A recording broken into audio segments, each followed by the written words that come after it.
दोस्तों आपका स्वागत है मूवी इनसाइट चैनल में। आज हम लोग बात कर रहे हैं थंगालन मूवी की। थंगालन एक तमिल मूवी है और जो लोग नहीं जानते हम उन्हें बता देते हैं कि विक्रम ने इससे पहले भी कई बेहतरीन फिल्मों में काम किया है, जैसे कि अपरिचित, आई और रावण जैसी फिल्मों में। थंगालन की स्टोरी कुछ इस तरह से है।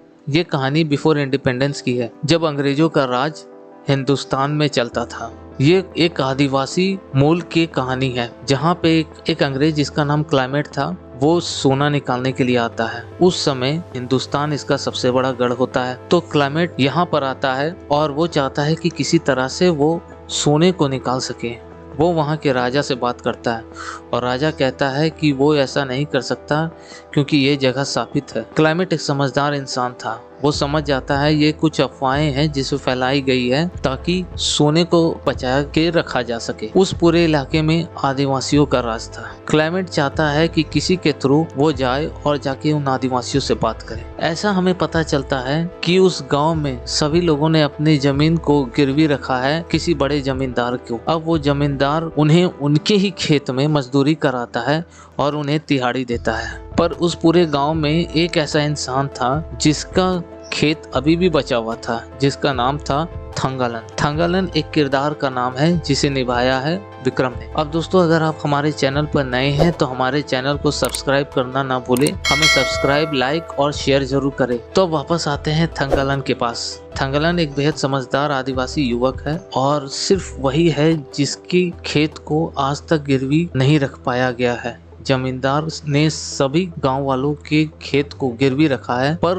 वो अभी तक विक्रम की जमीन को यानी थंगालन की जमीन को कैप्चर नहीं कर पाया। विक्रम उस जमीन पर अपने मन मुताबिक मजदूरी करता है। जो भी उगाना है वो उसे उगाता है। इस फिल्म में ऐसा दिखाया गया है कि थंगालन की 3 बेटियां और 1 बेटा है। थंगालन वहाँ काफी खुशी से रहता है और गाँव के बाकी लोगों की तुलना में उसकी स्थिति काफी बेहतर है। अब कहानी जैसे आगे बढ़ती है, हमें ये दिखाया जाता है कि क्लाइमेट एक बार उनके गांव में आता है और कहता है कि अगर तुम लोग मुझे मदद करो सोने को निकालने में तो मैं तुम्हारी मजदूरी बढ़ा दूंगा और तुम्हारी जमीन को वापस लाने में तुम्हारी मदद करूंगा। ऐसा सुनते ही सभी गांव वाले पीछे हट जाते हैं क्योंकि उनका मानना रहता है कि वो जगह एक शापित जगह है और वहाँ पे कुछ आत्माओं का वास है। फिर जैसे हमें दिखाई देता है कि थंगालन उन लोगों को काफी घूर के देख रहा होता है और फिर हमें ये देखने को मिलता है कि थंगालन अपनी बीवी को यह बताता है कि इस जगह पे वाकई में सोना था और इसका आविष्कार उसके ही परदादा ने किया था।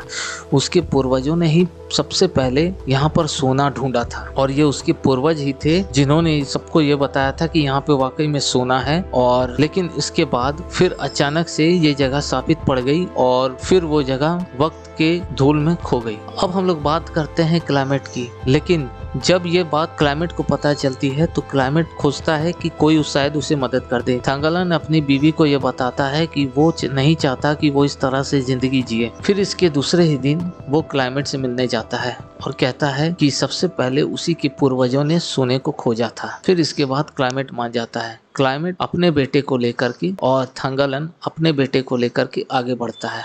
वो किसी रास्ते से आगे बढ़ने लगता, तभी उसे वहाँ पे छलावा दिखाई देता है, यानी कि वो आत्माएं जो उस जगह को किसी के द्वारा कैप्चर करने से बताती है। लेकिन थंगालन उन सब से लड़ते हुए आगे बढ़ता है। फिर वो लोग कुछ खुदाई में लग जाते हैं, लेकिन बाद में क्लाइमेट को ऐसा लगता है कि इतने कम लोगों के साथ वो सोने की खोज कभी नहीं कर पाएगा। तब जाकर के थंगालन क्लाइमेट से बोलता है कि हमें वक्त तो लगेगा ही, पर क्लाइमेट बोलता है इस तरीके से तो हम लोग कभी सोना नहीं ढूंढ पाएंगे। फिर वो उससे कहता है कि जाओ और जाकर के और गांव वालों को लेकर आओ ताकि सोने को और अच्छे से ढूंढा जा सके। तब थंगालन वापस जाता है और वो भी क्लाइमेट के कपड़ों में। तो बाद में कुछ ऐसा होता है कि थंगालन क्लेमेंट को लेकर के आगे बढ़ता है और वो जैसे ही उस अंग्रेज को आगे लेकर के जाता है वो उस मायावी कबीले से टकराता है जिसका नाम होता है आरती।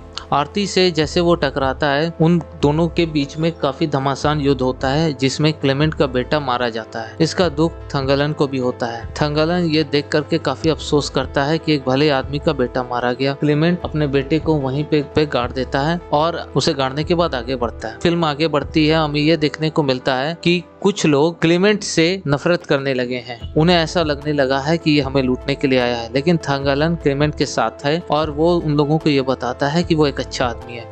फिर हम लोग देखते हैं कि गांव के सारे लोग क्लेमेंट के साथ मिल करके कुछ गड्ढे खोदने लगते हैं। गड्ढे को खोदते हैं और उन्हें सोने की तलाश रहती है, लेकिन तब भी सोना नहीं मिलता। फिर जैसे ही वो आगे बढ़ता है उसकी मुलाकात आरती से होती है और आरती और थंगालन में फिर लड़ाई होती है। फिर उसके बाद आरती वहाँ रुकती है और थंगालन को ये बताती है कि तुम ये क्या कर रहे हो, ये अन्याय मत करो, तुम अपने पूर्वजों का अभिशाप अपने ऊपर लेना चाहते हो। थंगालन कुछ समझ नहीं पाता है। फिर उसके बाद आरती उसे फ्लैशबैक में ले जाती है और उसे ये बताती है कि थंगालन के जो पूर्वज थे आर्यन और जो आरती के पूर्वज थे उन्हें आरती ही कहा जाता था और दोनों मिल करके सोने की रक्षा करते थे और सोने की रक्षा करते हुए ही उन लोगों ने अपने प्राण को छोड़ दिया। फिर उसके बाद थंगालन को ये अफसोस होता है कि दरअसल उसके जो पूर्वज है वो सोने खोजने वाले नहीं थे, वो सोने को बचाने वालों में से थे। और फिर थंगालन को काफी पछतावा होता है कि वो जाने अनजाने में कितना बड़ा अन्याय कर रहा होता है। फिर उसके बाद आरती और क्लेमेंट के बीच लड़ाई होती है जिसमें से आरती क्लेमेंट को मार डालती है, पर मरते हुए क्लेमेंट भी उसे खंजर घोंप देता है। पर तभी थंगालन उससे कहता है कि उसे अपने लोगों के लिए थोड़ा सा सोना चाहिए, अपनी जिंदगी को बेहतर बनाने का एक अवसर दे सके। आरती उसे ये मौका दे देती है और थंगालन गुफा के अंदर जाकर के थोड़ा सोना ले जाता है। ये एक सच्ची घटना पर आधारित फिल्म है। आप जाते जाते हमारे चैनल को सब्सक्राइब जरूर करिए। इसके बाद हमें ये पता चलता है कि कई अंग्रेज आए और उन्होंने ये सोना ढूंढने की कोशिश की, पर उन्हें तब भी थंगालन को झेलना पड़ा। पर आखिरकार कभी न कभी ये ऐसा हुआ कि कोलर गोल्ड माइंस को गोल्ड निकालने के लिए जाना जाने लगा और इसी के बाद भारत को सोने की चिड़िया कहा गया। तो दोस्तों ये थी हमारी कहानी। ये एक बेहतरीन फिल्म है। फिल्म का सेट जो है आपको बिल्कुल ऐसा ही एहसास कराएगा कि आप सदियों पहले जा चुके हैं। दोस्तों आशा करते हैं आपको हमारे इस मूवी का एक्सप्लेनेशन अच्छा लगा हो, आपका दिन अच्छा गुजरे और हमारे साथ बने रहें ताकि हम लोग और भी नए नए मूवीज का एक्सप्लेनेशन आपके पास लाते रहें और आपको उन मूवीज के एक्सप्लेनेशन बताते रहें। तब तक के लिए धन्यवाद। आशा करते हैं आपका दिन अच्छा गुजरे। Thank you.